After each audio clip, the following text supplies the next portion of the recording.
Hello, you fabulous Fujoshi and you fantastic Fudanshi, and to the rest of you, behave yourselves. Welcome back to another one of our weekly Kaguya-sama Love is War discussion videos. Today we're going to be talking about Season 3, Episode 6. Before we do that though, quick reminder, let's try to see if we can't get this video, or if we can get this video, to, let's say, 150 likes before the end of the day. I believe in you guys. Let's see if you can't get it done. But with that said, let's go ahead and talk about Episode 6, shall we? And we start in kind of an interesting place where we essentially have the student-teacher conference, and it doesn't quite take up as much space as I thought it would. I was kind of anticipating that this would be a much bigger deal than it ended up being. Instead, it was actually mostly focused around Kaguya and the fact that her parents don't really show up. So we still have yet to actually see Kaguya's Kaguya's parents actually interacting with her in any kind of meaningful way. Instead, what ends up happening is that Hayasaka's just like, oh please, you think you're upset because your parents aren't here? Don't worry, mine aren't coming either. It's not like my mom cares or anything, right? And then Hayasaka's mom's like, I actually totally do. And she looks over and it's her mom, and she's like, hey, yeah, I'm here. And Hayasaka's like, oh my god, right? Like she's all excited. And Hayasaka's mom turns out to be, how do I put this?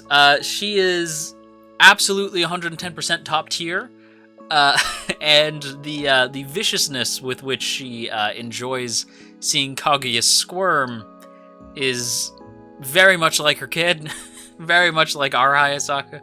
But yeah, Hayasaka's mom basically shows up and explains, like, I totally care about you. I'm just, I'm busy. Right, like I'm doing work for Kaguya's family, so it kind of keeps me away. But of course I care about you, right? And it's nice to see Hayasaka sort of get to just be around her mom and be sort of youthful and energetic. Like she just gets to be herself, right? Which is something that we don't get to see often from her. And last week we had the whole rap battle where it was the gang actually telling her to be herself more often. So now we actually get to see a little bit of that. We get to see her actually being herself around her mom, who she kind of is she's a mama's girl, right? She kind of falls apart around her mom and is excited to have her there, and she gets excited about the idea of the three of them having dinner and stuff like that. And then it's the reintroduction of a character who I've been waiting on, that being Shirogane's dad. And he basically shows up, he's like, hey Kaguya. And she's like, oh my god! Right? And then he's like, hey, it's cool. So have you two kissed yet, or what's going on with that? You guys make out yet? You guys what's going on? And of course Kaguya's like, will you stop that? Right? Just like, oh my god, right? But of course, Hayasaka's mom, as I said, likes to see Kaguya squirm for whatever reason. So she's like, we should both go in and pretend to be Kaguya's parents, right? Because she was supposed to go in sort of representing Kaguya's family. And so Hayasaka's mom gets the idea to tell Shirogane's dad, hey, we should go in and pretend to be Kaguya's parents. So of course Kaguya's like, that's a bad idea, but they do it anyway. And we basically get to see what everybody wants to be doing with the rest of their school year. Now, something that I wasn't super clear on is the students are basically explaining what they're doing, what they want to do post graduation.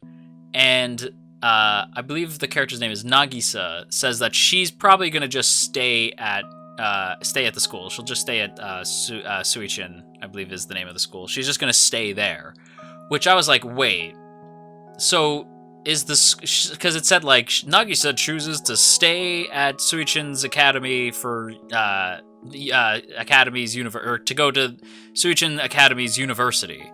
I'm like, wait, it has a university too? I thought this was just a high school.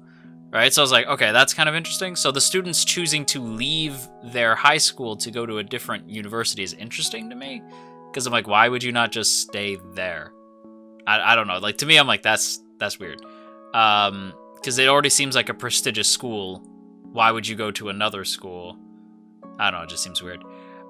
So we find out what a couple of characters are up to. Ino wants to go into law, so she wants to go to a law school.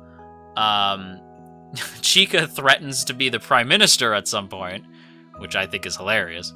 And I know she said she was kidding, but I kind of want to see that. I'm not going to lie. And Kaguya just says that she just does whatever her parents say. And then the shocking one, and the one that I'm the most concerned about, because it suddenly throws a time limit on everything, is Shirogane says that he wants to go to Stamford, which of course is abroad, right? And his dad, you know, they leave, and even the school's principal is like, listen, like, I'll write you a letter of recommendation, but I need you to really think about this. Are you super certain this is what you want to do? Right? And, you know, Shirogane is like, yes, I am sure. I'm going to Stanford. Right? So it's like, what? Right? Because when I saw it, I was like, why? Why are you doing that?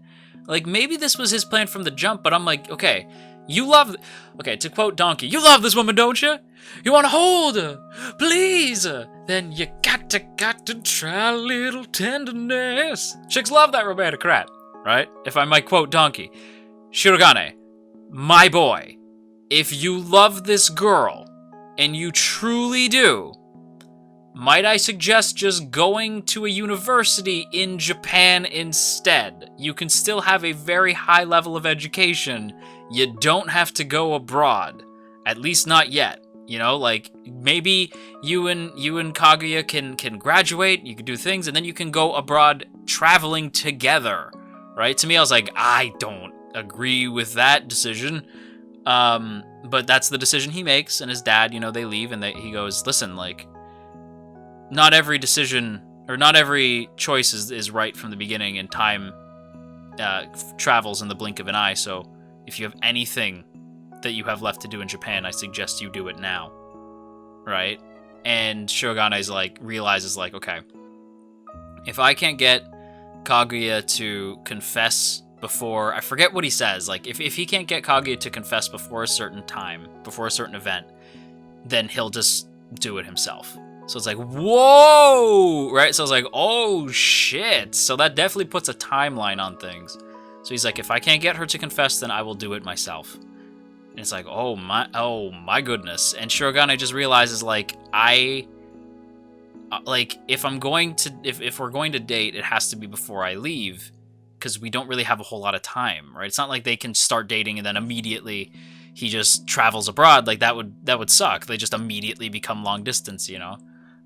Mind you, I say that as an individual who is in a long distance, but still, it sucks, right? Just take it from my experience. Like, it's difficult, right?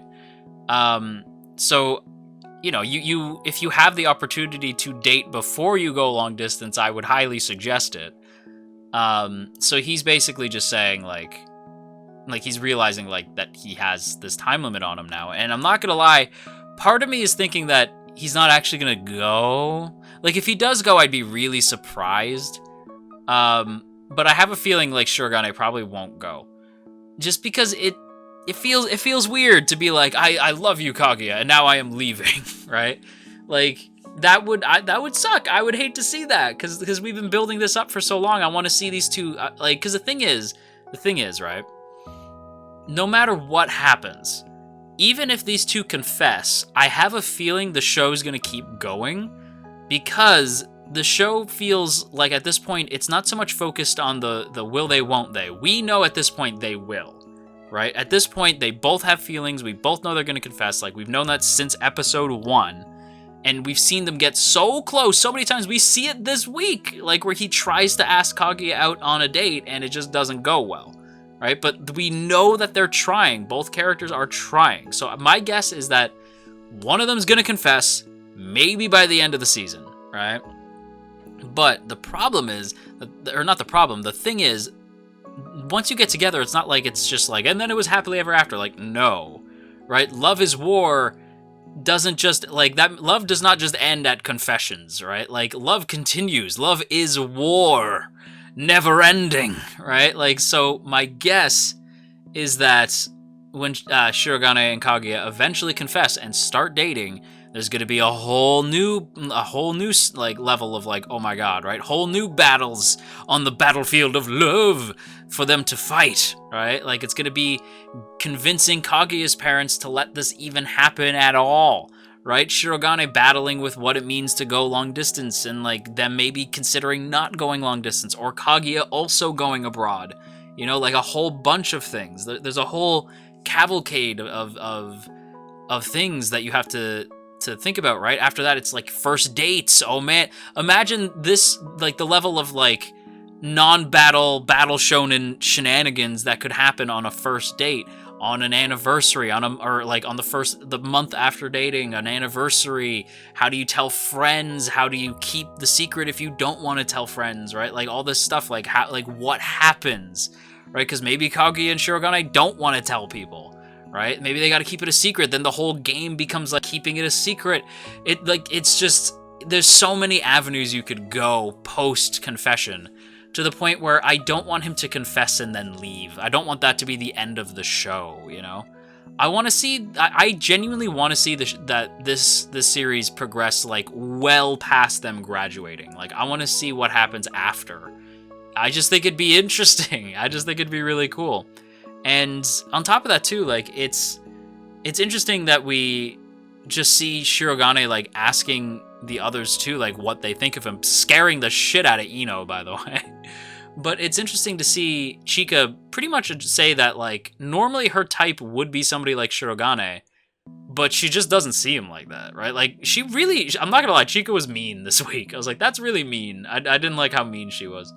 But like Chika basically says like normally Shirogane would be her type, but he's just become sort of like her kid. Like she literally says you're like an undisciplined kid, right? And that's kind of just how she sees him, is just like, you're like my kid.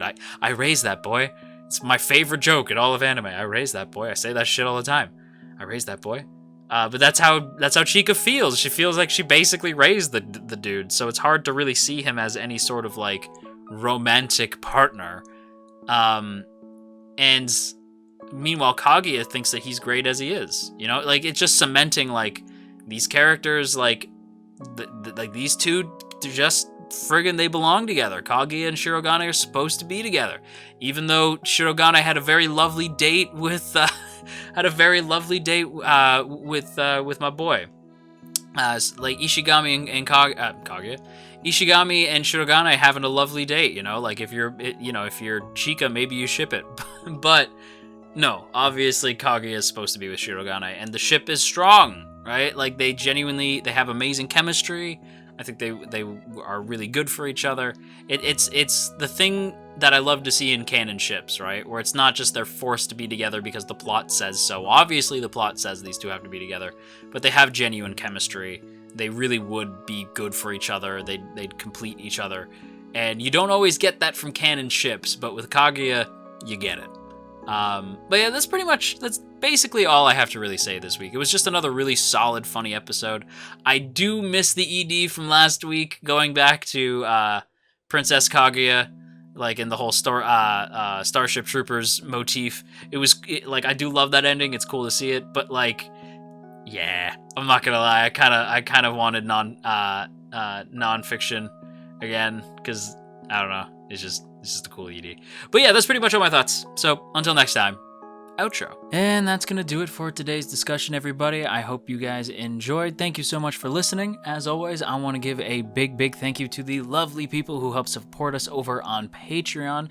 And if you too would like to have your name scrolling past the screen, then be sure to check out that Patreon link in the description. And of course, a big thank you has to go to Asaki VT, Elizabeth Just Elizabeth, JCran23, Jeremy P, Matt87 Eagle, Shadow Creative, Shiorins, Stephen G, Stevie W, Trap Master, Trevor W, and Tristan G. Thank you all so much for your continued support. It means the world to me. Thank you so much. Check me out over on Twitch, on Twitter, all the fun stuff. Links to everything are in the first link in the description. Thank you so much for watching / listening, and I will see you in the next one.